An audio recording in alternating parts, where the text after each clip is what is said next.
예수를 믿고 적당히 세상적인 방법으로 살아가는 분들이 있습니다. 자기도 모르게 사단의 심부름을 계속하게 됩니다. 그러나 이 시대에 오직 복음으로 살아가시는 분들이 있습니다. 시공간 초월의 역사가 있습니다. 나도 모르게 237 빛의 경제가 체험이 되어질 겁니다. 대강 신앙생활 하니까 어려워지는 거예요. 진짜 하나님이 역사하시면은 우리 인생이 힘드느냐? 절대 그렇지 않습니다. 진짜 전도하면은 전도가 어렵질 않습니다. 전도는 하나님이 나와 함께 하시는 것을 말하면 되기 때문에 그렇습니다. 사도행전에 보면은 성령께서 하나하나 세밀하게 인도하시는 걸 볼 수 있습니다. 기도하고 있는데 하나님이 사람을 붙이기도 하고 그 자리에 사람을 꺾어버리기도 하고 그렇게 하는 것입니다. 내게 있는 것으로 내게 준다. 주님은 우리로 증인이 되리라 말씀을 하셨습니다. 눈에 보이지 않는데 역사의 중심에 누가 서 계시느냐?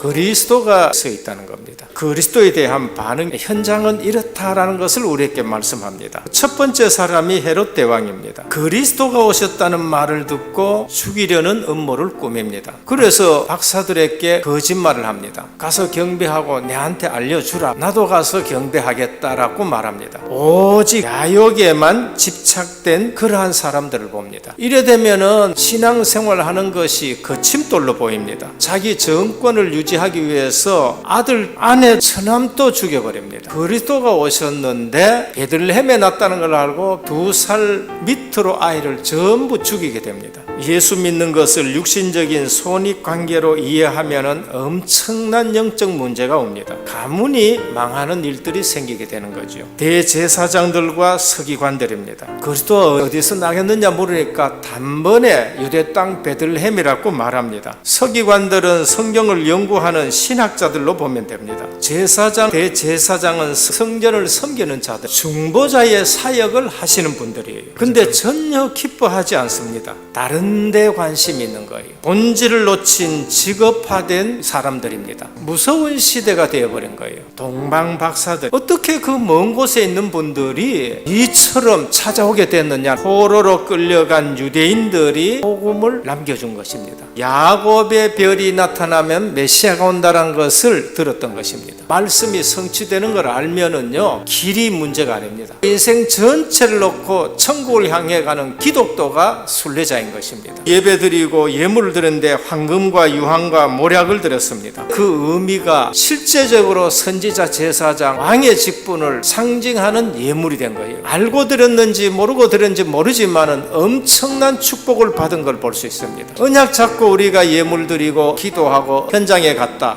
실제적으로는 생각한 그 이상의 축복이 있습니다. 교양이 있어야 되고 고상하게 살아야 되지만은 기준돼서는 안 됩니다. 이 시대에 우리는 복음 듣는 자가 아니라 믿고 영접하는 자가 되어야 돼요. 내 인생 역사에 주님이 주인 되는 거예요. 하나님의 다스림, 통치입니다. 하나님이 나와 함께 하신다는 걸 누린 거예요. 저는 그리스도시요 살아계신 하나님의 아들이십니다. 네가 복이 있도다 하셨어요.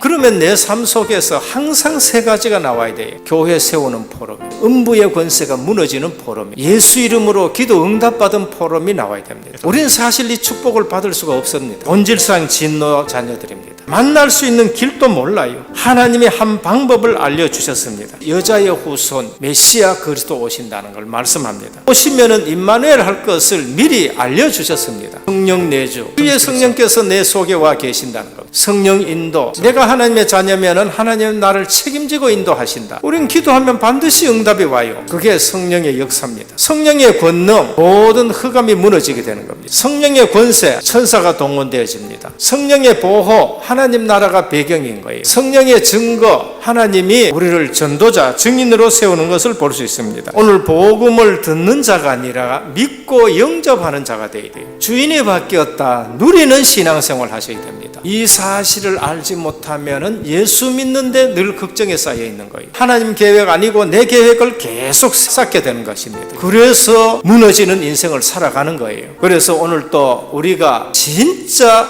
예수를 믿으셔야 되는 겁니다. 말씀 받는 것을 아주 중요하게 생각하셔야 되고요.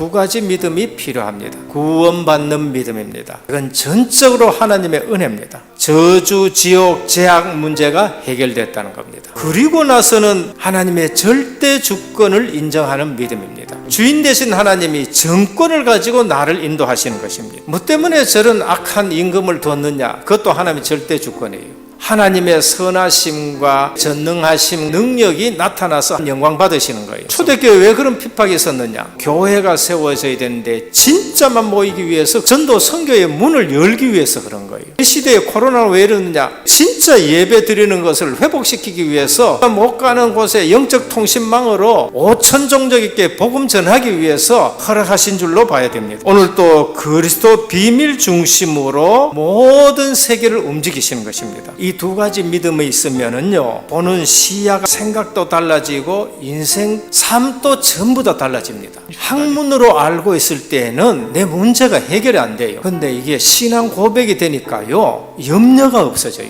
교인들이, 목회자, 중직자가 실패하는 이유가 뭔가? 구원받아 놔놓고도 영적 사실을 잘 몰라서 그래요. 지식인들일수록 듣기 싫어하는 사단, 마귀, 귀신, 악한 영, 공부 많이 한 신학자들이 잘 얘기하지 않는 이 영적 사실, 전도가 바로 영적 전쟁이라는 사실을 아셔야 됩니다. 성도의 남은 삶이 뭔가? 진짜 복음 때문에 하나님이 이 시대에 나를 남겨뒀구나. 순례자의 삶, 제대로 예배드리는 거예요. 나그네, 복음 전하러 다니는 사람들인 겁니다. 하나님 없는 사상들이 지금 온 나라를 지금 덮고 있어요. 우리는 현장의 흑암을 정복하는 자들입니다. 진짜 전도자의 삶을 사시기를 주님의 이름으로 축원합니다.